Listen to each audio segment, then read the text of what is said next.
Greetings and phenomenal welcome to all geeks and fans. You are listening to Spectacular Radio, and we are honored to have you here. I am your host, Andre Brown, and we are super excited to review movies, TV shows, comics, and all that geek fun.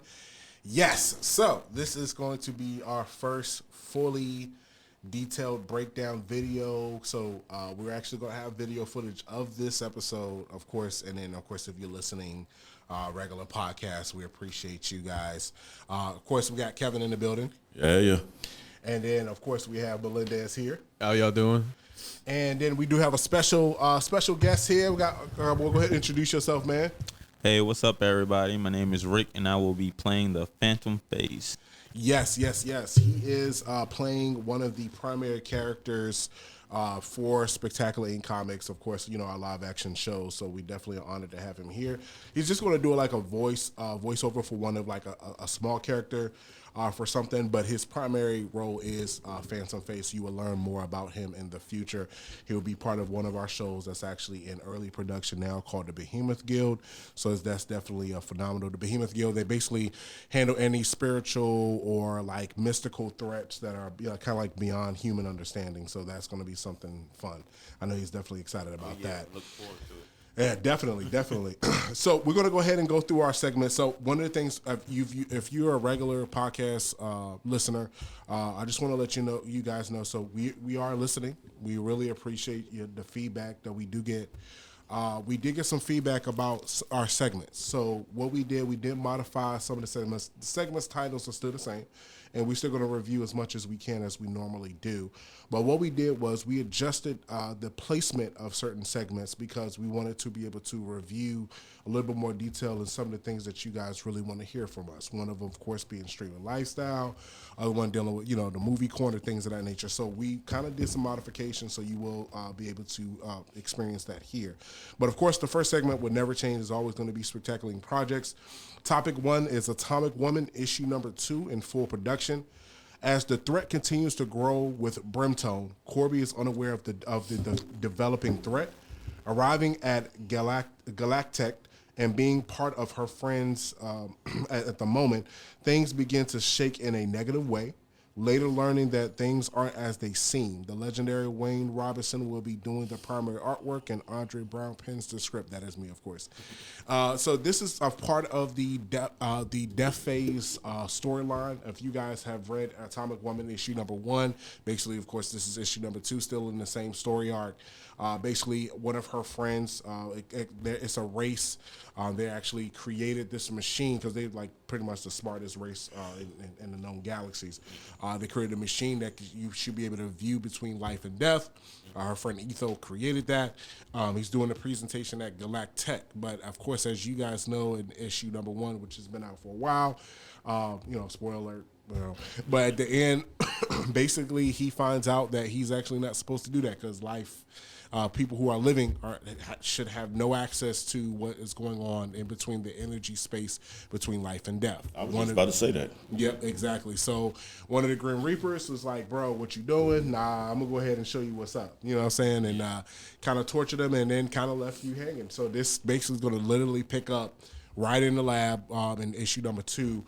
We actually went and reviewed over some panels with Mr. Wayne. If anybody knows Wayne Robinson work, he worked for Marvel years ago, DC. He's done a lot of different things. His artwork is immaculate. And he's actually started laying out some of the groundwork of how things are going to look. We actually, if you go to our page, Spectacular Comics on Instagram, if you go to Facebook or, even on the website, you should be able to see some of the details or updates that we do have. You actually see the actual panel where it's actually Brimstone is actually controlling Etho. He's actually trying to grab Atomic Woman. You see her, flying this way and stuff like that. It looks awesome. And that's the type of work that you're going to see inside this actual book. So we're super excited. From what you've seen, updates-wise, Melendez and things of that nature, what are you excited for the most? Because I know you read Atomic Woman number 1. Yeah. So with number 2 in full production, what are you excited about the most for it? Well, I'm really curious to see where things go. I like your cliffhangers. You do really well with those. So, the first one was a page turner, so I'm curious to see where this goes and learning more about my folks. Exactly. I know, Ricky, you new to the team. I know you haven't got a chance. I know you're still trying to catch up on a lot of things and stuff like that. I did read it, Tommy. Though. Oh, okay. Yeah, what did you think? Yeah, I thought at the end, I'm starting to think that well, my assumption, I thought that guy might turn evil or something just because of Reaper, doing what he do, and then when he comes back, a little plot twist and whatnot. But I also believe or think her CO or commanding officer and her Serena. Serena and her friend might screw her somewhere down the line. Gotcha. Well, I ain't gonna reveal nothing. So you know what I'm saying, but yeah, that's good. He was fishing for answers. Hey, Kevin, you got a chance to read Atomic Woman #1. What did you think about that, and what are you looking forward to for issue #2? Not gonna lie, I'm a narcissist, so I'm looking forward to where the good guys and the bad guys clash, because I want to see, like, the heroes don't look nearly as stacked as the evildoers look, right? So I'm looking forward to the entirety of the world building, and I want to see who I get to deal with as a character, since I am playing a character. Exactly. Yeah, that's cool. Yeah. I apologize up front for being kind of self-absorbed about it. Oh, no. I relate. Don't feel bad.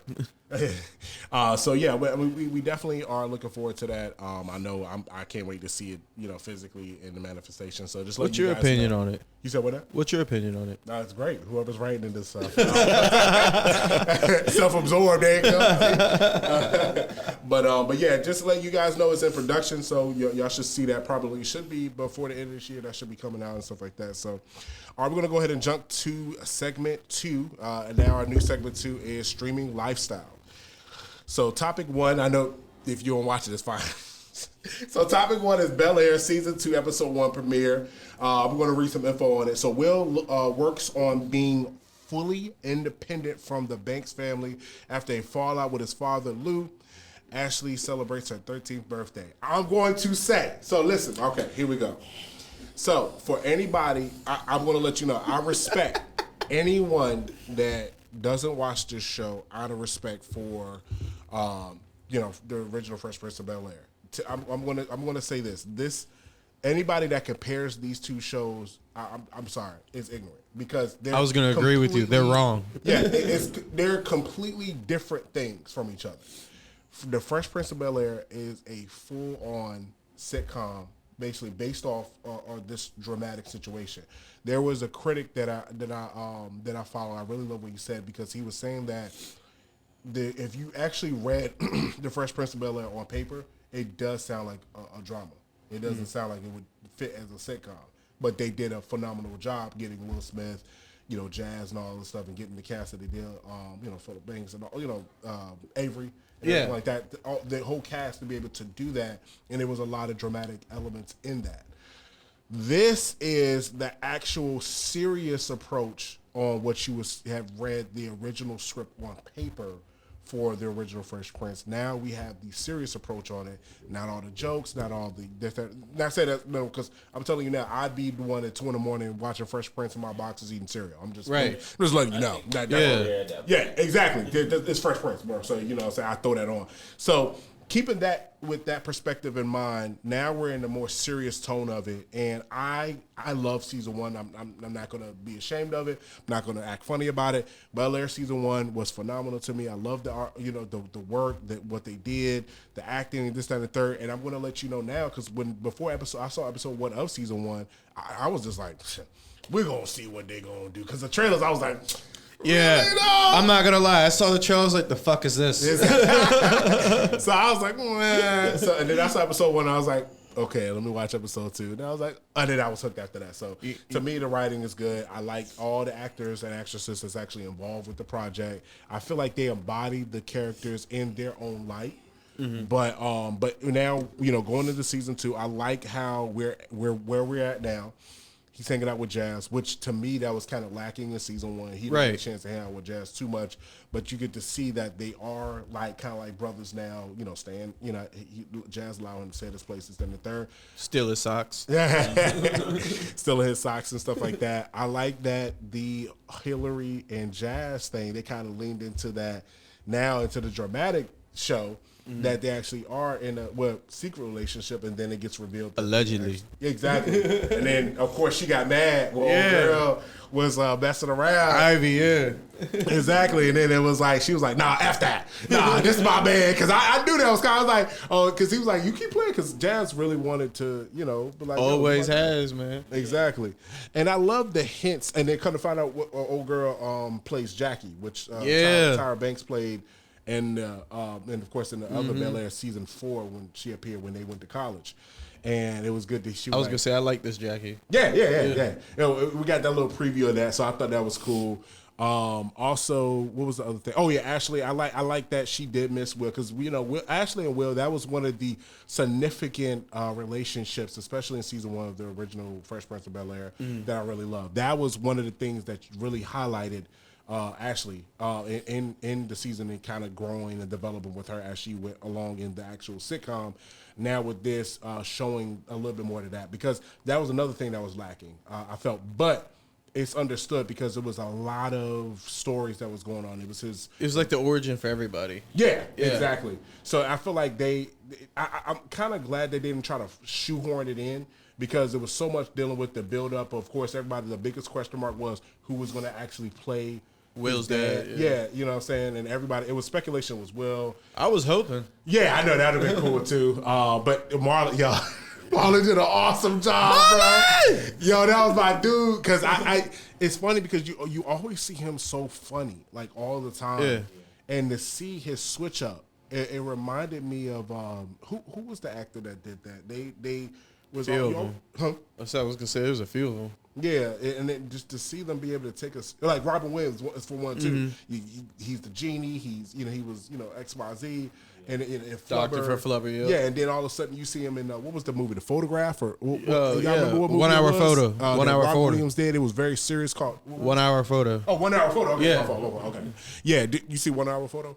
Oh, okay. I know what movie you're talking about. Yeah, it was a very serious. You should watch it. Movie. You should watch it. It's pretty good. Yeah. To see that transition for Marlon, I really loved it, and it makes you respect him. Like, yo, I'm not just this comedian dude from White Chicks. Like, I got acting chops. Let me show you what's up. And I actually love that dynamic between him and Will and that whole energy, and then Uncle Phil and all. Like, bro, that was very serious, and it was a gut punch. R.I.P. to James Avery. Exactly. Yeah. So I really love that the fact that they did touch on that, and then of course the Uncle Phil, they wrapped that up. So now Will is back at home, and then of course they gave us a clip of what the whole season 2 is going to look like. It wasn't just about like a preview for episode 2. It was like basically these are all the different things coming. So I'm like, cool. Because to be honest with you, but them wrapping up whoever, the whole shooting thing and him going to jail and all that, and the person that was chasing up, I'm glad they wrapped that up. Now we can focus on other things to see. Right. Because now it's giving them a run for their money. You can't keep milking, the whole opening of, Bel Air. No. The fact that the reason why he ended up in Bel Air in the first place, y'all can't milk that no more because y'all wrapped that up in season 1. So Jeffrey handled that, which he's a boss. I don't care what I say. Jeffrey's my dude. But the fact that now that's wrapped up, now we have to actually see, okay, can y'all write more and do more now and stuff like that. So I think that's going to be good. I said enough about it. I really loved episode 1. Melendez, go ahead and let me know how you felt.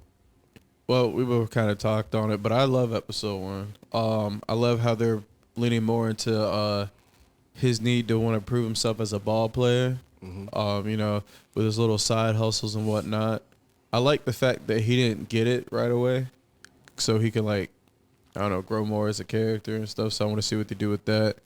And I like the fact that even with the family dynamics between how they left off in season 1 and the beef kind of between him and Uncle Phil, I kind of like how they touched on it throughout the episode, but they kind of didn't really focus too much time on it. It was kind of all right, we're gonna address it. Here's some more stuff. All right, we're gonna address it from this angle for this character, and then boom, towards the end, they wrap it up. But yeah, and they're setting up new stuff. Like I like the jacket angle, especially since he just broke up with Lisa this episode. Yeah. So yeah, but it wasn't intentional.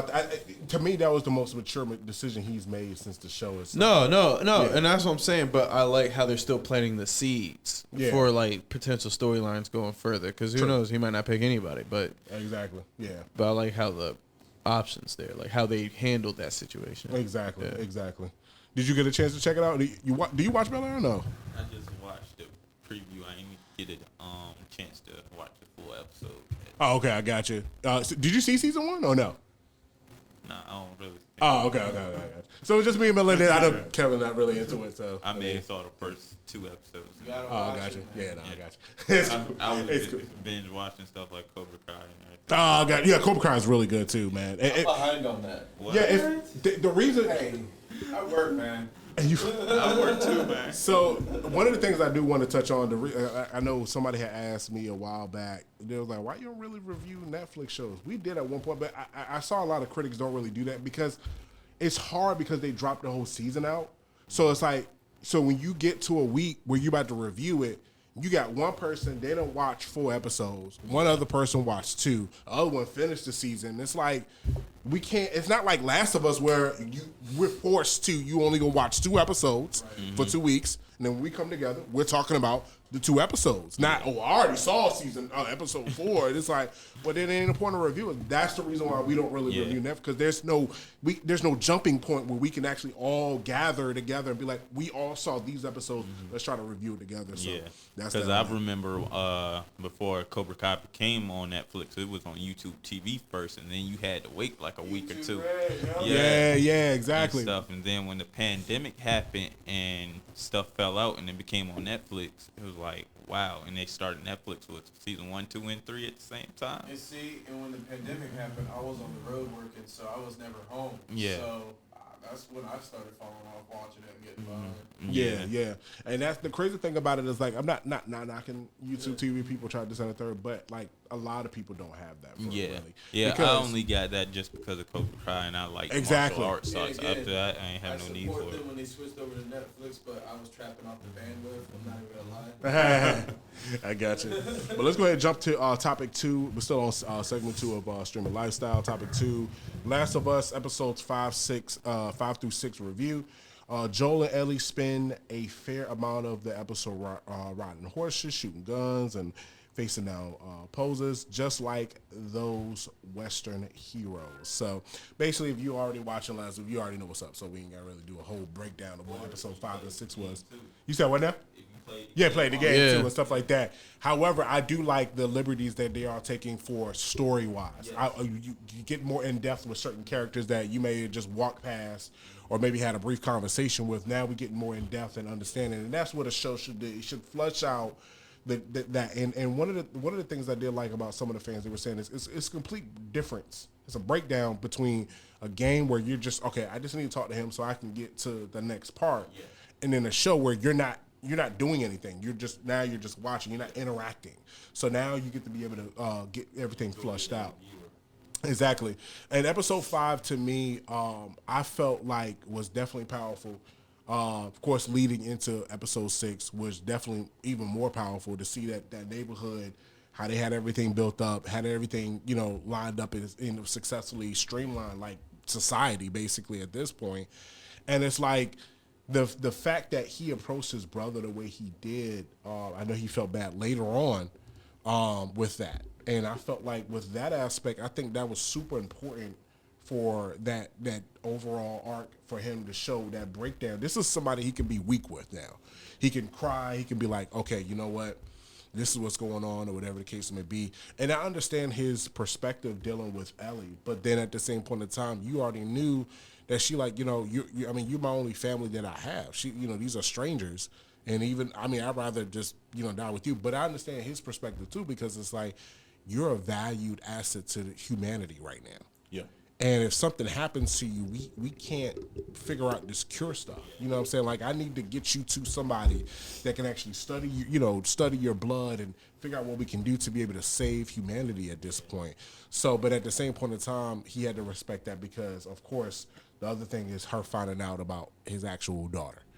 him trying to, trying to sugarcoat that or whatever the case may be, or not necessarily let her know. Then she kind of suspected. None of her business. Yeah. But she kind of speculated, of course, coming through the episodes and stuff like that. But to get a definitive on that, now it was like something that actually turned the table and stuff like that.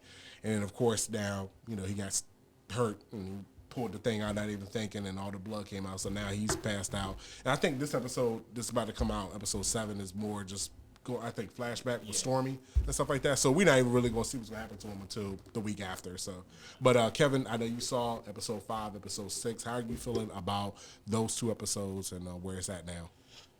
The way I feel about those 2 episodes is the way I feel about the series as a whole. This is about to take a bit of a pivot.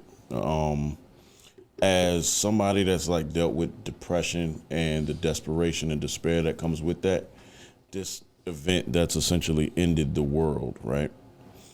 You feel the desperation and you feel the despair in every single episode, like regardless of what's going on.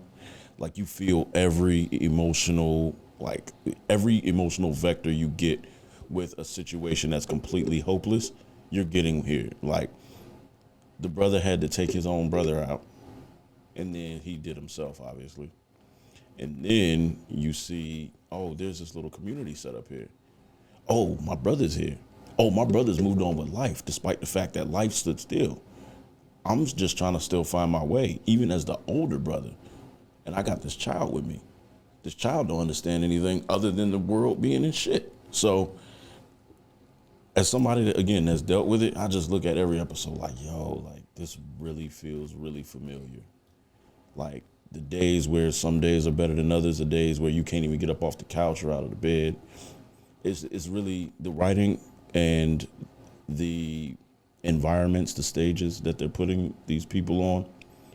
It's really deep, man. And I know that this is like science fiction, and I know this is a video game adaptation, but I look at it really personally like, as somebody that's been in a situation that was hopeless, that looked, your mind and your heart are desolate. It's really impactful, and I hope that people unpack the show in the same way, and I hope it helps as a sort of coping mechanism and a sort of analysis of their own psychosis. Exactly. Yeah, because that anxiety thing with his heart and stuff like that. I mean, that's PSTD. I mean, you're on edge every freaking day. Even when you're waking up and he didn't even mean to fall asleep. Because you don't know somebody might come at you, or you just on. And I can't even imagine being on edge that much that you can't even barely sleep without got to keep your gun close, and then you know what I'm saying, like, and that's crazy. And then the whole situation, that's what I meant to highlight on episode 5. The acting in that was phenomenal. The brother situation, and then her trying to use her blood to try to, even though it doesn't work that way, but the fact that her heart was trying to save this boy. And then he ultimately, of course, had to shoot his own brother. And he there's no point in me living because I did everything that I did, even sacrificing a person that I admired to be able to get medicine to save my brother. And he ended up dying anyway. He felt like his purpose was gone. And it was just crazy. And then that whole the zombie scene when that truck fell it, bro. Oh, yeah. Man, I was like, bro. And then the bloater came up like, shit, what's up, y'all? And the other dude was like, oh, he's like, man, rip. What is that? Get out of here. Melendez, how you feel about episode 5 and 6 of Last of Us? Oh, man. I love them. From playing the game, I knew what was going to happen in 5. But it's crazy because, like, playing the game, I was more shocked than anything because I didn't see it coming. But even seeing it coming and knowing what's going to happen, like, it made me feel it more. So I felt more sad. I felt more involved. I was like, damn. Like, I had a lump in my throat because I was like, shit, because my brother's dead. So I'm sitting there. I'm like, damn it, that was me and Tony, man. I don't know what I'd do. So I was like, I like how the show was able to, like, still pull that emotion and that tension because I wasn't sure how it was going to go over, especially seeing our, surprise, obviously he's not in the rest of it because it's The Last of Us, not The Last of Them, so Exactly. it was kind of like, damn. But to touch on what you were saying with her, like, trying to cure thing, like, I like the attempt there because it definitely set up in 6 where, like, when Ellie and Joel had their first little spat in the beginning with the "I know I'm not your daughter," and he's just like, "Whatever, good night." You know what I mean? It's like you're still the cure. Like he even tried to pass it off on his brothers. Like I don't think this is for me anymore. You know, like I said, starting to tax him on his heart from the anxiety. He's trying to distance himself because he wanted this wall between them this whole time just so they couldn't get attached. You know, it started off with her reading the puns and everything, so she really started chipping away. Now he's, he found her with the gun, so that became a whole thing. He's like, all right, I'm going to make sure you actually know how to use this. What did they teach you versus what am I going to teach you? So he's really starting to slowly but surely taking a parental role. Even when they were walking down the pathway, and he was like, no, I'm going to go up here to see if this thing's still here because you don't need to see it. And then she did it anyway. So it's like he's still trying to, like, protect her while creating these boundaries. But, I feel like before the ending we got in episode 6, I was like, yeah, she done got him. Yeah, broke She that got- wall. she That wall's done gone down. Broke that motherfucker. That's crazy. Yeah, man. Because as soon as he was out there, he was like, well, I guess we're going to go ahead and leave together. But I mean, we don't have to. She, like, threw the bag at him, like, nah, we're going together. Yeah, he tried to do it like, I'm not asking, you're asking. And she told him what it was. Yeah. She threw the bag at him. Exactly. How you feel about it, Rick? I mean, I love the last 2 episodes for real. For real, you could actually see they bonded over the time, and she was picking at him when he was shaking in his sleep, talking like, "Oh, is that your daughter? That's your." And he gets all quiet and stuff. And so, night terror. yeah, I mean, that's something that's traumatizing. You, I believe as a parent, you're never gonna get over something like that. You can only find ways to cope and deal with it. Like you're trying to escape a zombie infected town that went to shit, and you're escaping with your one and only child carrying her, and you got a guard that's saying, "Okay, you can pass," and then just unloads rounds on you. Exactly. And stuff. Yeah, that whole situation was crazy. Yes. Yeah. So I do look forward to see what Stormy's going to do. Is that her real name? Her name is Stormy, right? Yeah. The black, yeah. She's a great actress, by the way. Yeah. I look forward to her portraying. What's the? Do you know the character's name in the real game that she portrays? I forgot her name. Yeah. I think it's like Raina or something. Raina. Oh, okay. Yeah, Okay, like yeah, but Rocky I think she's going to knock that out the park. I Yeah. mean, you already got a phenomenal team. They already knocked it out with these, past 6 episodes. So, and you have a great actress as she is, young actress, on her way up, to exactly. So we're going to see how everything pans out for the next episode. Of course, we'll review episode 7 and 8 on our next podcast show. Let's go to topic 3, Mandalorian season 3 premiere preparation. March 1st, of course, now because we really about to be for the probably this next episode and the episode after, we're gonna have like 3 big time shows. We got Bel Air, Mandalorian, and then Last of Us still gonna be running. And this is Pedro Pascal's time frame right now because he's about to have 2 of the biggest shows in the world running for a minute. So that's going to be crazy. But March 1st begins the new chapter for Mando and his gang. The 3rd season of the American television series The Mandalorian stars Pedro Pascal as the title character, a bounty hunter traveling to Mandalore to redeem his past transgressions with his companion Grogu, which basically we call Baby Yoda. But, so, who's excited? I'm excited. I do want to talk about. So I liked how season 2 was. I love I can never say it's the black guy. He was in The Boys. He had the dark saber. You know who I'm talking about. Yeah, I love that guy. He probably in speculation either play Magneto or Charles Xavier for. Pass. Huh? Pass. You want to pass on that? Yeah. Oh, he's a great actor though. I like him a lot. Means very little. Oh, okay.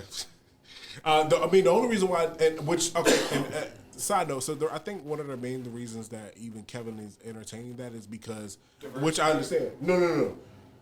The time frame now for if they try to bring Magneto in, it would be impossible because if you did the original Magneto, he would be how old since the camps back then? But you have Fassbender. No. What I'm no, he's not using that whole X-Men stuff is scrap. He's recasting, but we're talking about age. He's the logistics of it. Okay. Where if you actually was a young kid and Wait, they're supposed to do modern time? yeah, it would basically be MCU. It would Well, because I didn't know they're 5 years ahead. Right, but I didn't know it was gonna be like a multiverse, like from a different time. Like so it's gonna No, be within this one. they would be trying to do it in the MCU. Yeah, and they're he'd still be like 5 years 90. ahead. If that, yeah. So he'd be barely able or, to 100 or something. Yeah, He would have to be, 14, yeah. and it would. I'm sorry, he wouldn't really pose a threat like that. If your body that old, you're not gonna be able to do what you need to do His with your power. body is composed of iron at this point. He is literally Iron Man. So but that to me makes sense where they're going to try to use the Rwanda Holocaust situation or slavery or something like that, because it would make sense for an older gentleman to be in his 60s or whatever the case may be, or 70s or But whatever. how do we get? Because see, I feel like they fucked it up with they had an opportunity with Scarlet Witch and Quicksilver, and they really kind of botched that because we know who their parents are. So they just couldn't say it at the time because they didn't have the right. And I get that, and you could have did the whole thing where like the people who was in a facility that was their adopted parents and all this, but how are we supposed to get a Magneto? You know what I mean? And not address the elephant in the room with this lady who's supposed to be his daughter, who's not his daughter. You know what I mean? They're into the multiverse saga, so I guess they're gonna pull it from another multiverse. And that's why I said if they were gonna pull it from another multiverse, then they could have pulled, someone from the Holocaust camp at a different age, and it still could have made sense. So it's kind of like why we're going back to the question, why? I don't know. They gotta figure it out, the whole X-Men thing. But yeah, that's a whole other story. But anyway, Mandalorian, I like what the direction they're going, but I like him as, especially in season 2, he had the Darksaber. You got that whole. Haven't seen it. You haven't seen season 2? I told you I stopped after 1. Oh yeah. Forgot. Yeah. So this is me and Kevin. All right, cool. Yeah, you seen it too, right? You seen season 1 and 2 of Mandalorian? Yeah, this is you and Kevin's time. So what's your opinion about Mandalorian first? Go ahead. I mean, just what you seen.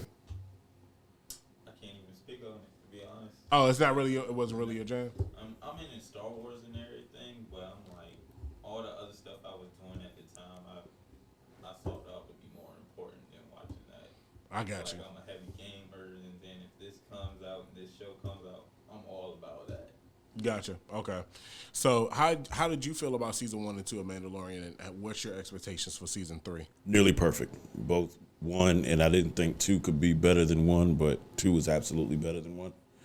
I like that we're, as a culture, getting beyond calling him Baby Yoda and calling him Grogu, because the name was a plot point. Mm-hmm. I'm also trying to see if they can up the ante, because you got, do y'all mind spoilers? No. Okay, so you got Osaka, right? Mm-hmm. In season 2. Yep. How do that episode was crazy. Like, how do you my favorite one out of both seasons, right? So how do you? So they bring her into that. They bring her into that. Yeah, but there's a whole like plot thread too, because then you got like, hey yo, what have you been doing? Where was your antennas? Because there's a lot of still, there's a lot still going wrong, and now she's getting her own show. So I'm just trying to make sure that we still have a coherent Mandalorian show. I mean, I'm pretty sure if you saw the new cover, they got with all the other Mandalorians. That episode when what was it, Bo-Katan? If I'm saying that right? Yeah. When she was that episode, yeah, pretty much. And then all the other, because he's going to Mandalore, so you got all the different Mandalorians. Because that episode was crazy when all of them were working together and stuff like that, which I thought was dope. But I think that with them approaching that, I think it's going to deal more lean into the Mandalorians as in general. Yeah, because Disney can get, they pretty good on the trailer front. But, I have my confidence in it, but I'm gonna wait and see. I got you. Yeah, because, what was it, what's his name? Boba Fett. Yeah, that show. Yeah. I didn't even get to that. The Star Wars fatigue. Yeah. Just watch the last 2 episodes. You fine. Yeah, that's all you gotta do. You want to talk about it? Nah, I'm good. Let's go to he segment said 3. First episode, last episode. Let's go to segment 3, Comic Central. So we're gonna touch on one, and this is gonna be a sensitive subject for some of us, but we're gonna keep it realistic. So we're gonna talk about topic 1: Icon versus Hardware. Number 1, DC Comics milestone. Info: wherein Hardware discovers a long-suppressed time machine hidden in the government warehouse. His obsession with righting the wrongs of the past, those both American history and his own tragic family, will unravel the fabric of time for the milestone universe. First off, I'm going to let you know now. So I understand that Milestone is one thing. DC, you own Milestone. Don't stop trying to play us to be like, oh, it's something separate. Like, you got all these great characters, and y'all. I understand. The funny thing is that they don't want to put like somebody like Icon against Superman. We're not going to go get to all that, but I love the cover. The story and writing is great. My issue is, and Menendez, you and I were talking about this off camera, is I don't like the presentation. I felt like the artwork could have been better. I felt like the quality of because we've held other books. Right. And we felt the premium aspect of it, whether it be the Action Comics Superman. I was gonna say even with the other lower budget products. You know what I mean? It was some of the other ones, and then of course we got some Marvel books that we've held as well. And even with the Sins of Sinister, that's another one I'm going to give example. I wish we could have switched where give me that quality for this story, and I'd have been straight, because the story was crap with Sinister, because you all over the place. I don't know where you're at. But to be honest with you, holding Sins of Sinister, the book, it felt premium. I felt, wow, this is great, and I'm reading. I'm like, I don't know what's going on, but look at Jean Grey. Look, she looks great. You know what I'm saying? Like, and that pisses me off. That when you got hardware and Icon, you got these two supposed to be this world colliding event, and I'm looking at this quality, and I'm like, bro, why does he? What's going on, bro? Like, y'all can't give me gloss, and I don't know. I'm going to still read it because the story is great. I want to support what we have going on, but I just feel like they undercut us on the presentation. That's kind of my feel on it. I'm gonna go to you, Melendez. I'm gonna shoot it over to you, Kevin. How did you feel about the book itself and the story and all that? Well, if we're just focusing on the content, then yeah, I like it. It's my first time reading this and learning about Icon and hardware. So for someone who's reading this with like the freshest of eyes, like, I didn't feel lost. I was able to understand what was going on within the world. I was able to follow along, and I appreciate that. And it is a good story, you know, between the whole time hopping and the different powers, and one guy shooting rockets out of his back and stuff like that. And it was pretty cool, you know. I'm gonna keep reading it, but yeah, it's like, well, you know, we already said enough. The presentation. Yeah, I was Kevin, gonna say how you felt. Yeah, I'm not as polite as these two gentlemen. They played with us, and it is apparent. Just not beating a dead horse. But I do believe that they didn't have much confidence in the audience that they would get, so they wouldn't be worried about people picking it up. So they did it with intention, and it may not have been to insult the population, which is their target audience, clearly. But they definitely played a dangerous game. Now, about the story and the content, I don't like the fact that they're on this collision course, because they're two strong characters that probably need to have a better, greater antagonist on both behalves. I don't want those two in particular to be beefing, because they don't even seem like they would need to beef, right? Based on the story, like, that's why I think, like, well, I don't know. So here's where I'm hoping it to go. Like, maybe they realize it's a misunderstanding, and then there is some like overarching bad guy who's just like in the background for now. You know what I mean? Yeah. That maybe they'll shed light on in the second one. I imagine that you know, I think the same thing, that it's going to be one of those deals like in Avengers where they're like, we don't need to beef, we got other stuff to worry about. Right. But it just, you could tell that they didn't have much faith in this. Yeah. Like it.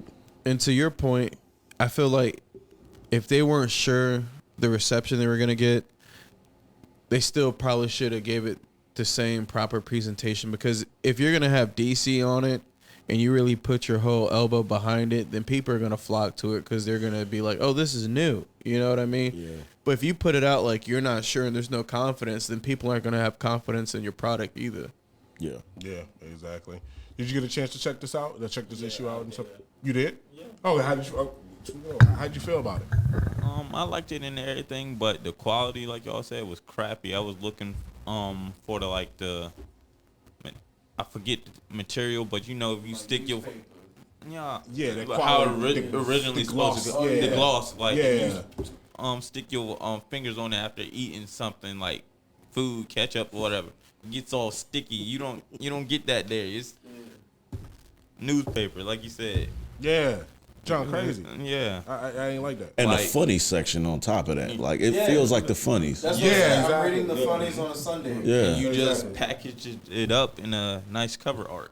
That's the only thing they did. Exactly, because that cover's crazy. This is Kanan White did the cover for it. And I guess this is one of the variant covers, whatever the case may be. I follow him, and him and I have connected because he's pretty penny. Yeah. I would love for him to do one of the cover. I'm telling you now, but he is a pretty penny, but he's phenomenal. When he does covers. Huh? Let's do a GoFundMe. Yeah. Oh yeah. Yeah. Anything like that will get somebody attention. Oh yeah, for sure. Exactly. So, but yeah, let's go ahead and jump over to Batman number 132. And the crazy thing is, okay, so I would say the paper material is a little bit more premium quality for Batman. Of course, it's Batman.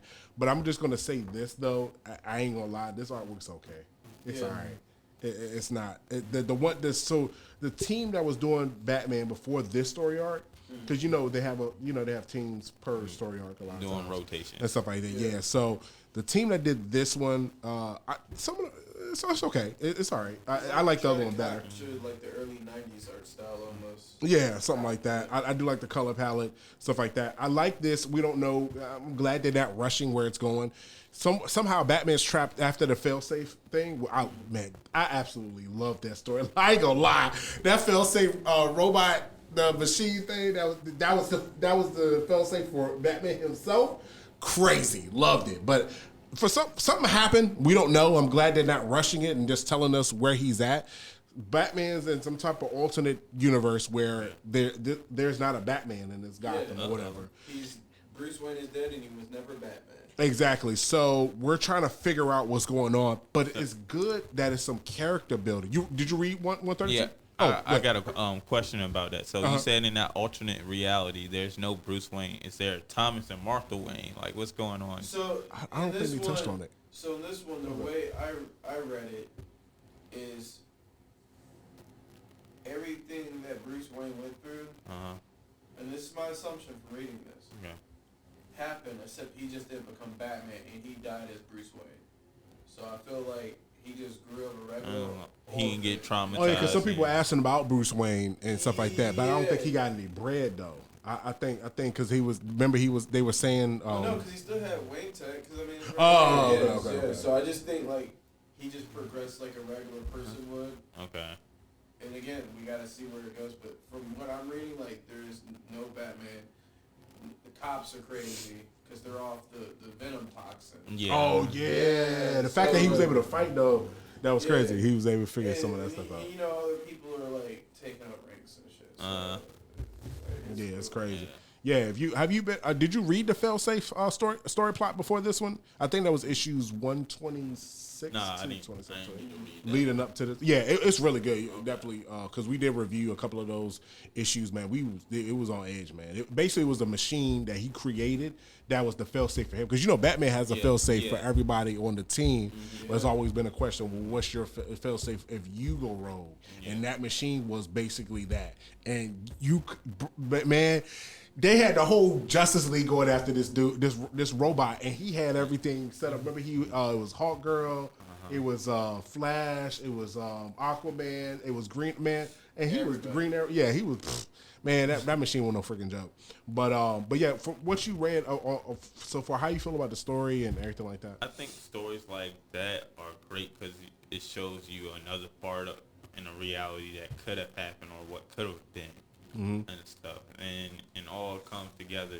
Who doesn't love one of their favorite heroes stepping into the dark side for a while? Yeah, exactly. It's crazy. How'd you feel, Kevin, about 132 Batman? I got Batman fatigue now. Oh yeah. Well, I won't lie, that word's never gonna be in my vocabulary. but what I will say though is that I enjoyed the way Failsafe like pushed Batman like well beyond. Like, because Batman as a character is about going beyond your limits, like indomitable will, Would you that say sort of Batman Beyond? deal. True. No pun intended. But this in particular, I like that Batman is displaced and having to sort out after the beating he just took, because the whole failsafe saga was about him getting punched in the head, and so now he's in another time where he's like, yo, he can't even use no clout. Exactly. Like, so now he's walking around the streets, like, you know, grabbing a coat out the trash and getting beat on by Venom-powered police, and, you know, Catwoman smacks him, and then, you know, it's like, it's a whole deal, and I'm like, okay, all right, now we're getting back to that gritty Batman deal, but at the same time, it's kind of exhausting now. Batman's character's always been about resilience, man. Yeah, true. Exactly. So let's go on to segment 4, Spotlight of the Day. Right now, we don't have anybody for the Spotlight today, but we're just letting you know that if you have a small... Oh, yeah. Keep talking about your podcast. Oh, before we do that, actually, we're going to have Kevin talk about his podcast. But before we do that, I'll just let you know, if you have a small business or project that you would like to be promoted, and you want us to, be part of that, part of this segment, you can just email us at spectacularinkradio@gmail.com. That is Spectacular Inc. INK. So radio@gmail.com, and we can definitely set up something so you can be able to come up with that. But Kevin, I'm gonna let you talk about your spotlight. You talk about your podcast, right? Yeah. So my pod is called the Turtle Skin Podcast. The name came from my son, the 3-year-old fat dog's mother, insulting me one night because I was the only one in the house that was hot. So I took the name and I ran with it. Oh wow. It's basically about blurred culture. It's probably the worst parts of everything I say here in a single pod. So my language is coarse, so don't watch it with your kids. Listen to it with your kids. I don't welcome other opinions on it, so there's no guests, there's no teammates, nothing like that. Mostly because I want to be able to just talk the way I want to talk. Gotcha. And it's coming back for season 5 on March 5th after I see Creed, because I got a real issue with the way the culture is going at both Jonathan Majors as well as Michael B. Jordan. But after that, it's weekly. Some days I actually do the pod the same day as I do this, so I leave here and I go home and do it. Oh, okay. But it's on Anchor and Spotify, and right now I do not have any video correspondence with it, but enough listeners, who knows? Yeah, exactly. Yeah, definitely. So they just type in the name on that. Okay. Yeah, the Turtle Skin Podcast on Spotify. It's Gotcha. 4 full seasons of me and swear words. I got you. Well, we appreciate you sharing that, and we're going to go ahead and jump over to segment 5, Movie Corner. Topic 1, Ant-Man and the Wasp, Quantumania movie review. So basically, if you've seen it, I know you say you cool. Okay. So if you saw the movie right now, we are going to do a spoiler review. So if you haven't, tune out and come back in. Yeah, just give us a few minutes, and then we'll kind of go from there. So let's go ahead and get a couple of things taken care of here for you. So I love the movie. I really think that it could have been. Okay, when I say love, okay, I liked it. So let's kind of. Nah, stand on it. You love it, right? Because I'm trying to piece everything together. So I liked it. I liked what was done as far as Paul Rudd. I liked Evangeline as Wasp. I loved. I liked the Hank Pym thing and everything like that. Jonathan Majors was phenomenal. We can have this debate all day. Jonathan Majors and him as Kang. So Kang is, to me, a bigger threat than Thanos. One of the reasons I say that is because at the end, that mid-credit scene, if you did not see the mid-credit scene, I saw both. With the Council of Kangs, if that did not scare you more than you talking about Thanos with that's cute. You got your glove and your stones for this universe. I have thousands of me and alternate timelines. Like, stop, please, no. To the point that I had to hit. You had 3 appointed individuals of me that are even smarter than the ones that you see shouting in the crowd that have to maintain me, basically. So, yeah, okay, cool. You snap into reality. You snap in half of the... Yeah, for this timeline, yeah, that's cute. I'm over here in 50 other timelines. So you erase that one me. Oh, that's nice. That's nice of you. So let me get my counsel real quick to go ahead. Come on, bro. Like, get out of here, bro. So back in place. exactly. Like, Kang was crazy, bro. Like the whole situation, and everybody. I can't believe, Ant-Man was able to beat Kang, this, that, and the third. So let me. First off, he wasn't even by himself. So let's go ahead and because he showed that he wasn't no match for Kang. He got his behind handed to him, like in a one-on-one fight. Kang was beating the crap out of him. He was going to die if it wasn't for the Wasp. So let's go ahead and get that situated. Number two, Ant-Man didn't.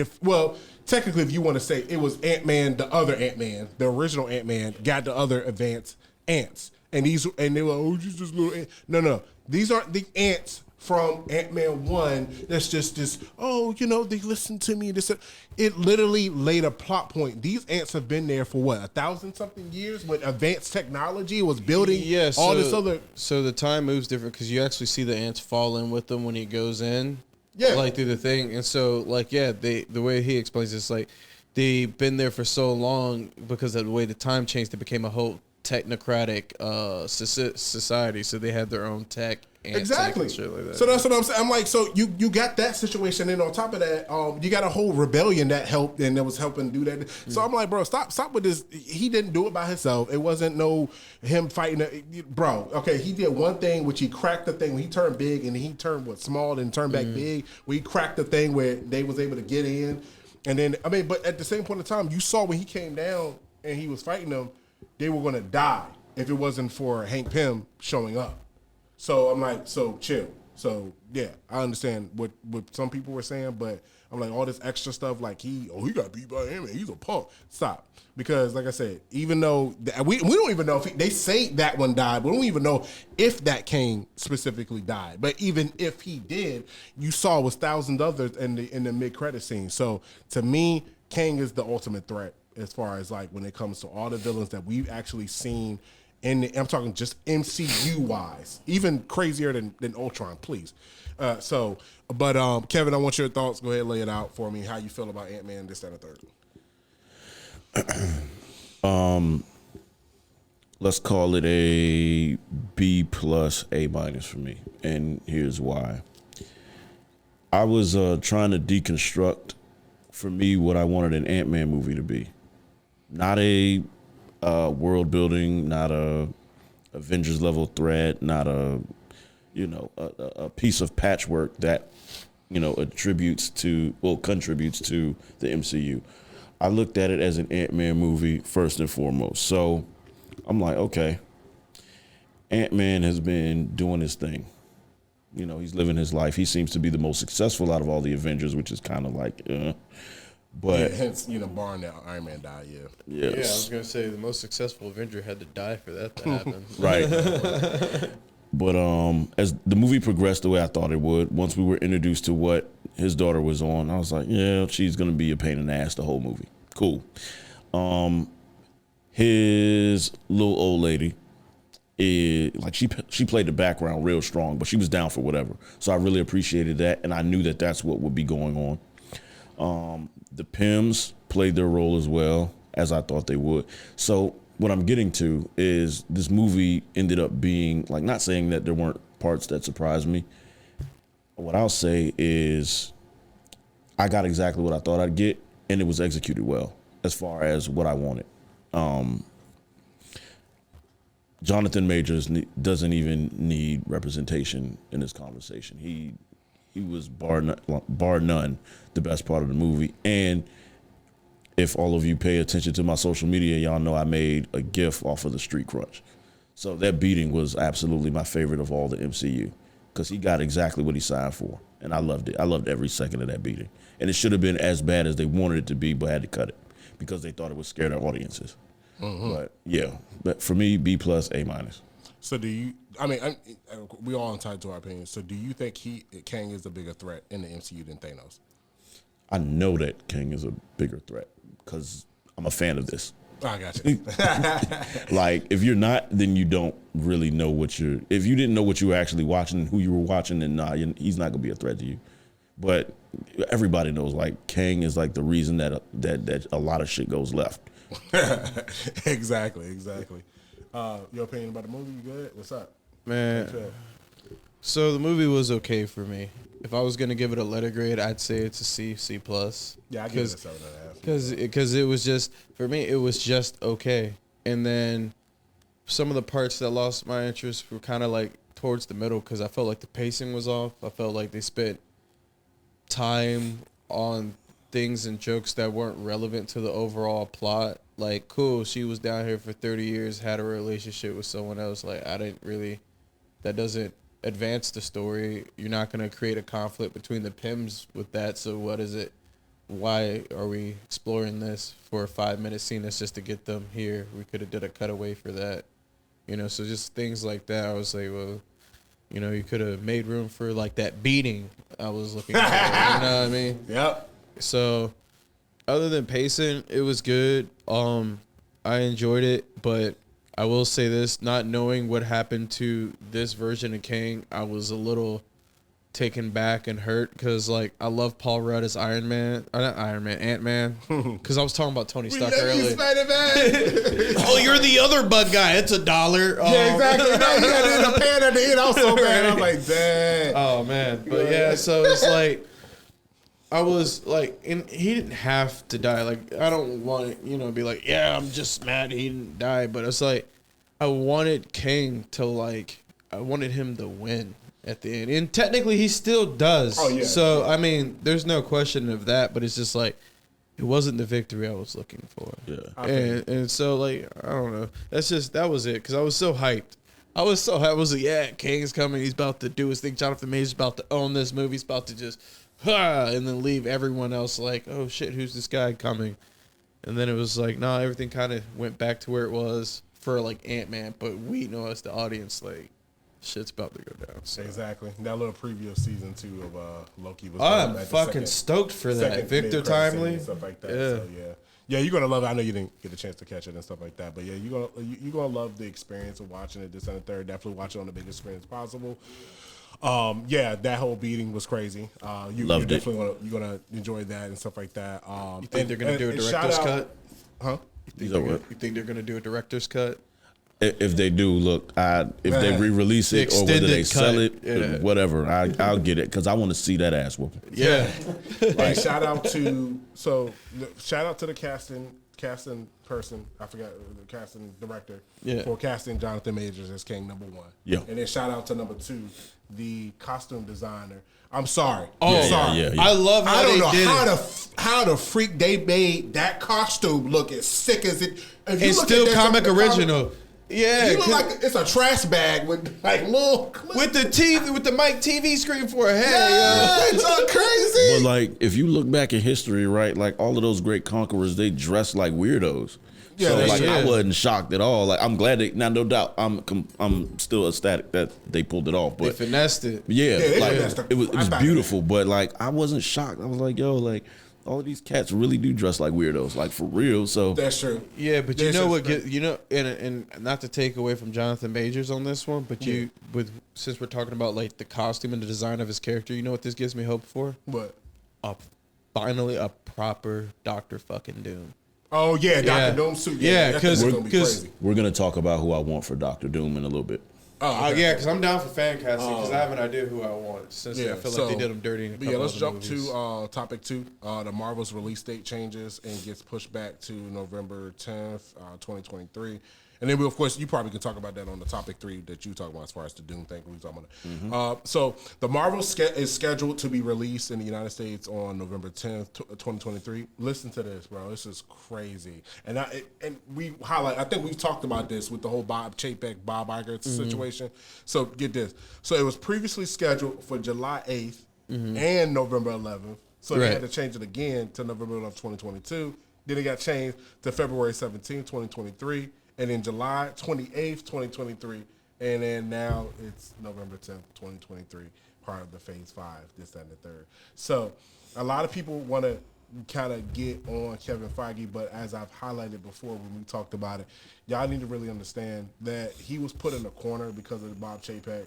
And all due respect to Bob Chapek, they say one of the reasons why because he ran the parks, all the parks, whatever. So maybe you should have just stuck with that. You talking about CEO, you got bankers and stuff trying to tell people like Kevin Feige, well, we need more of this, that, and the third. Because when I learned that changed my entire understanding about the whole Disney Plus shows. This is great. Well, you're like, yeah, well, I want to go ahead and do 1 or 2. That's great, Kevin. I need 3 more shows on top of that. Well, I just really wanted to do WandaVision. That's cool. You need to do 3 more shows, and you need to figure it out. So the fact that now you're learning that he was put in a corner and had to stretch himself thin to the point that, okay, well, he couldn't. No, there's no way you're going to be on set for She-Hulk, be on set for Miss Marvel, be on set for Ant-Man and the Wasp, Quantumania. There's no way. When someone is putting this type of demand on you to hear, which of course we're going to go into topic 3, we're going to stick on this one, but to hear Bob Iger come in and change the dynamic, like, bro, I'm sorry, you bankers people, bye, Kevin, chill, I got you. Let's scale back. Let's figure it all out. So to know that they're reconfiguring things, I think it's cool to give time if they need to polish up the Marvels, this, that, and the third. I'm cool with that. How did you feel when you heard about them changing the date for the Marvels movie? So, and I'll say this because everyone has sources. So I'll say rumor has it that Phase 4 and Phase 5 weren't really like had a plan or overall arcing like story. So hearing this is like, because I really want to wait to see like where's everything going, because they pushed this back. I want to say they pushed back Blade. Push Back Blade, Secret Invasion, the show. Oh, that's coming out this year. But they pushed the out Agatha. Yeah, they pushed that back. Yeah, but I know Secret Invasion came out this year, but wasn't it supposed to come out last year or something like that? Yeah, I think so. I think it was supposed to be the end of last year. Yeah, so it's like they're pushing a lot of things back, and I don't know if they're just trying to spread things out to prevent fatigue, or if maybe like they're trying to give him some breathing room, but it's just like I'll probably have him more on set to get more involved. Because like you said, like he can't do all this if everything's running congruent with each other anyway. But I wonder if they're also going to use this time too to finally put like a solid plan together instead of just like you were saying with the bankers. Let's just get stuff out for the sake of, market and budget. Mm-hmm, exactly. How did you feel when you heard they changed the date rate for the Marvels and stuff like that? Me personally, because I didn't know what was fully going on, and I just heard rumors. Me as a Marvel fan, I'm like, stop playing with my emotions. Stop playing. Right. Why are you pushing all this stuff back? But now, since you brought some clarity, I'm like, man's not a robot. Leave him alone. Let him rest. Actually is. Yes. They talking about in She-Hulk and stuff like that. Yeah. I mean, it kind of bleeds into, and let's kind of fuse the topics because it kind of bleeds into the Bob Iger plans to cut back on Star Wars Marvel content in 2023. He basically did. Disney plans to pull back the amount of Star Wars and Marvel content on Disney Plus as the company tries to rebound from a financially shaky year 2022. Bro, crazy. Because if you heard with the situation, because we reviewed it up here, but it was like big. That was one of the biggest things besides Hugh Jackman coming back to play Wolverine for Deadpool 3 was Bob Chapek he didn't get like fired. Like, oh, we're gonna have a meeting. Like this dude, like they were calling Bob Iger. They had a whole setup. Bob Chapek was at the Elton John. Yeah. We talked about that. He was at the supposed to be doing that. He didn't even finish talking. I don't know if he was supposed to be introducing or like doing something where he's supposed to, I guess, give Elton John like maybe a Disney award or whatever like that. So he didn't even get a chance to do that. Yeah, he had to leave. Bro, like, because 2022 was in such disarray for Disney. That's probably one of their worst years. And having Bob Chapek be CEO, I know Bob Iger is really regretting that decision because he botched the whole situation with Black Widow. Yeah. He was putting these demands on Kevin as far as, like, you need to do this and the third. I don't even want to even understand what happened with Kathleen Kennedy and Bob Chapek with the whole Star Wars thing, because one of the biggest things is probably Kevin agree with me on. One of the biggest issues is that, first off, let's get this straight. Star Wars is movies. Yes. And I know when Bob Iger came back was like, bro, we ain't got no movies on the docket. Are you freaking kidding me, bro? Yeah. When was the last movie that came with the rise of? When did that come out? So you mean to tell me we won't have no trilogy, no solid movie? Y'all making announcements, then you cancel the what's her name? She directed Wonder Woman. Gosh, Paula. I forgot her Patty name. Jenkins. Yeah, Patty Jenkins. Patty Jenkins. Y'all I don't know why I had her thought do it this was whole Paula. presentation where she was going to do the Rogue Squadron movie. Then y'all either put that on pause, come to find out that she was like, "Hey, I'm still trying to do it," and y'all got that on a back burner. So y'all have no movies at all. But Star Wars, that's what Star Wars is. Y'all just started doing the show, so let's not get it twisted. Y'all. The thing about Star Wars is it's movies, it's cinematic, it's epic. Y'all don't have nothing on the docket. Y'all got Star Wars Celebration. I know Bob Iger probably gonna fix that immediately. He probably was like, "Bro, Star Wars Celebration coming up. Where we at? Well, we want to do this show. I don't want to hear about no shows. Where's the movies? Like, I don't know what Chick Peck was doing, but he had to go. Get all his people out of here.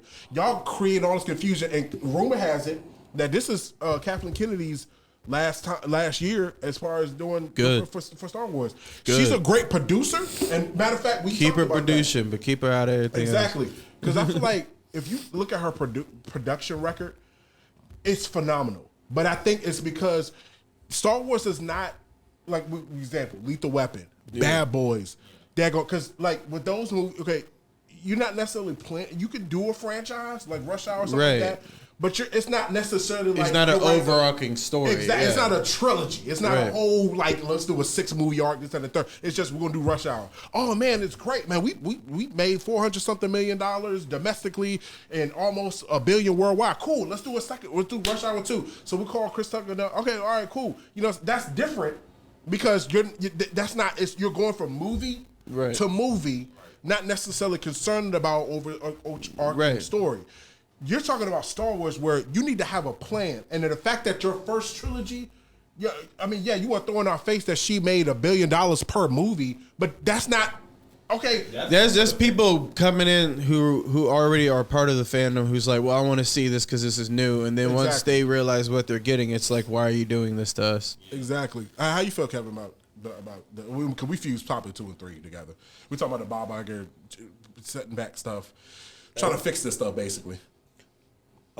Everything needed to be slowed down. We needed to take a break. Not me personally. I'm gonna eat regardless. I love all of it, but as much as I can, fill myself with. But the fandom is loud, and once the people decide to stop, you're still in a good spot when they're complaining. It's different when they just stop buying. Like, ain't no more conversation to be had. Like, the product is no longer being consumed. So this was a necessary step that needed to be taken. I'm glad that it got taken now rather than like it being 2024 and then we're waiting on Kang Dynasty to come out and then they're like, oh no, that's getting pushed back to 2027. And then that's when I want to get physical with somebody. So exactly. So I'm good that we kind of got it, right here and right now. But with the Marvel specifically, I'm looking forward to that. I'm a fan of Brie Larson. I know that's not a popular thing. Oh, that shit's great to me. I mean, I know for some people they just she. Well, I mean, but we're in this though, so our perspectives are a little different as far as like how we feel about creatives and actors and directors and such. But sometimes you can forgive actors for, and other things you gotta realize it's the writer, not the actor or the director at that point. Because it's like, because I mean, I feel like she did a great job playing Captain Marvel. I mean, she's an Academy Award winning actress, so I mean, exactly. So, and I've been a fan since Scott Pilgrim. Yeah, exactly. Like, but let's go ahead and because we gotta kind of speed through now. So let's go ahead and do segment 6 real quick. Gaming Pod. Let's go ahead and Wild Hearts reviews. Wild Hearts is an action role-playing video game developed by Omega Force and published by Electronic Arts under its EA original label. The game tasks the player to hunt massive monsters. Monster Hunter. Fantasy World is. Did you play the game? Did you play Wild Hearts? Yeah, See, I'm playing Monster Hunter Rise right now, so I haven't even touched Wild Hearts. Let's blaze through. Is it Monster Hunter basically? Yeah, it's basically. Okay. I'm kind of sick of the rip-off of other great games and stuff. Might as well just play Monster Hunter right. Yeah. Monster Hunter. What's the other one? Evolve. Anyone y'all played? Well, I heard about it. That was a asymmetrical multiplayer. But yeah, it's kind of the same concept. You going off in them alien beasts. Yeah. I'm not gonna play it, but go ahead. Here's how I can sum up how I feel about Wild Hearts, right? Y'all remember a couple of years ago when like every quick service restaurant had bacon cheddar fries for whatever reason? Yeah.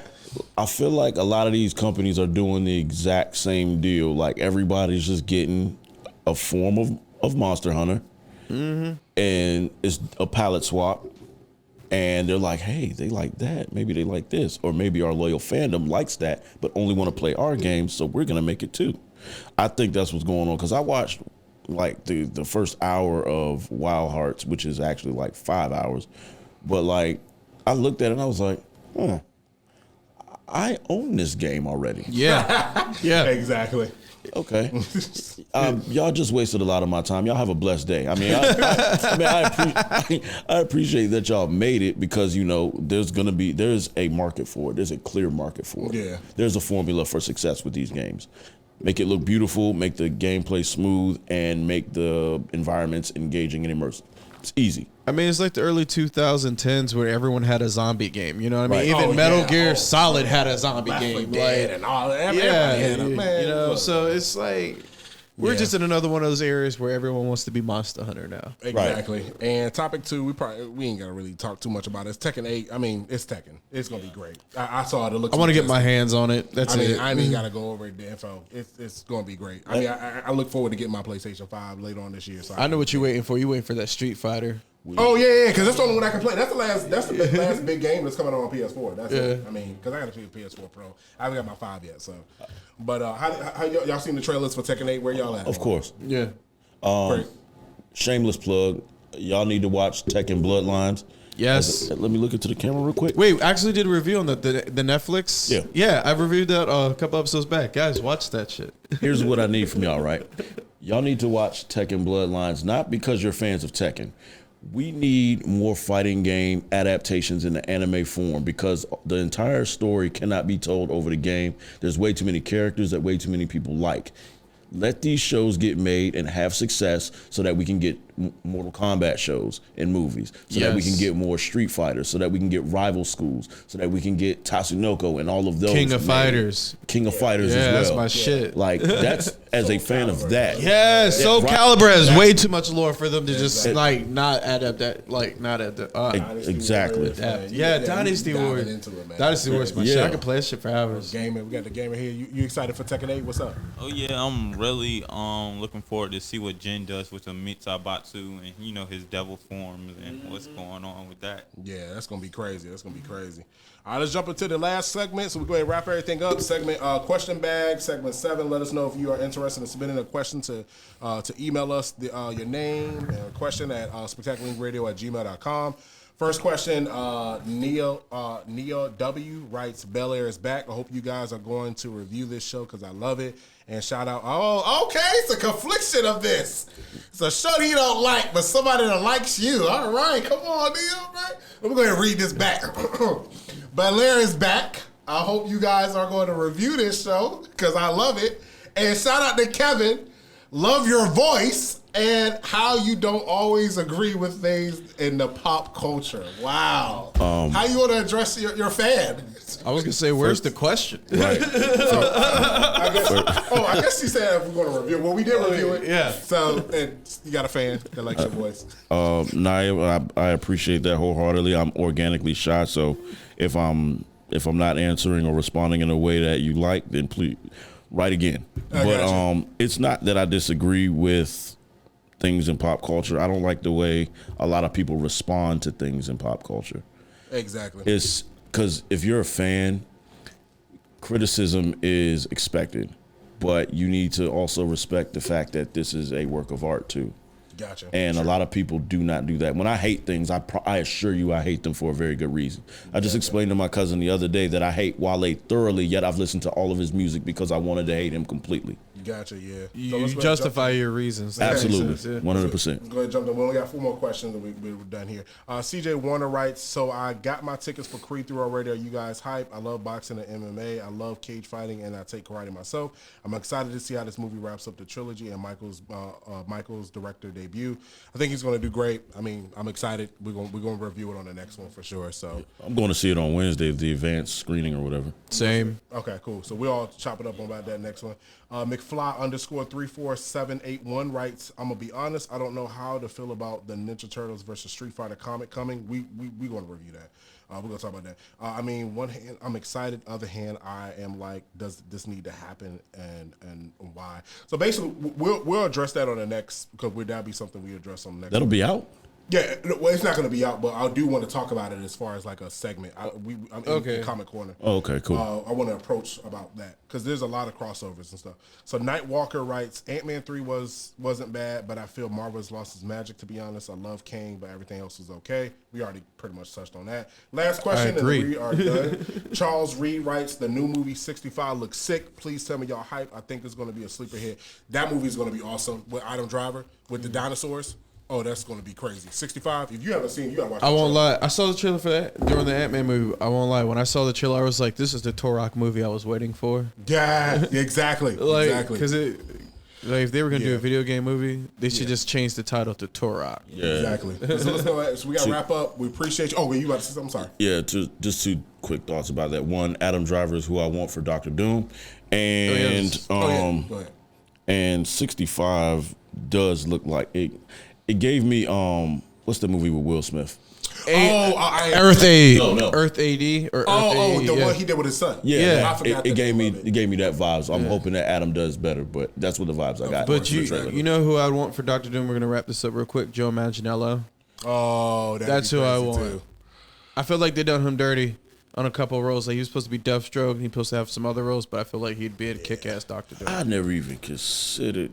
Now I got to go back and look. Yeah. All right, so we love you guys. We appreciate y'all. Thank you for listening to Spectacling Radio. We'll catch you on the next one. Thank you, Rick, for coming in and just guest starring and just being on. And check us out, Spectacling Radio on Instagram, spectaculingcomics.com. Spectacling, we on Facebook and everything like that. So we appreciate y'all and check you out next time. 'Cause we on. You can't tell us nothing.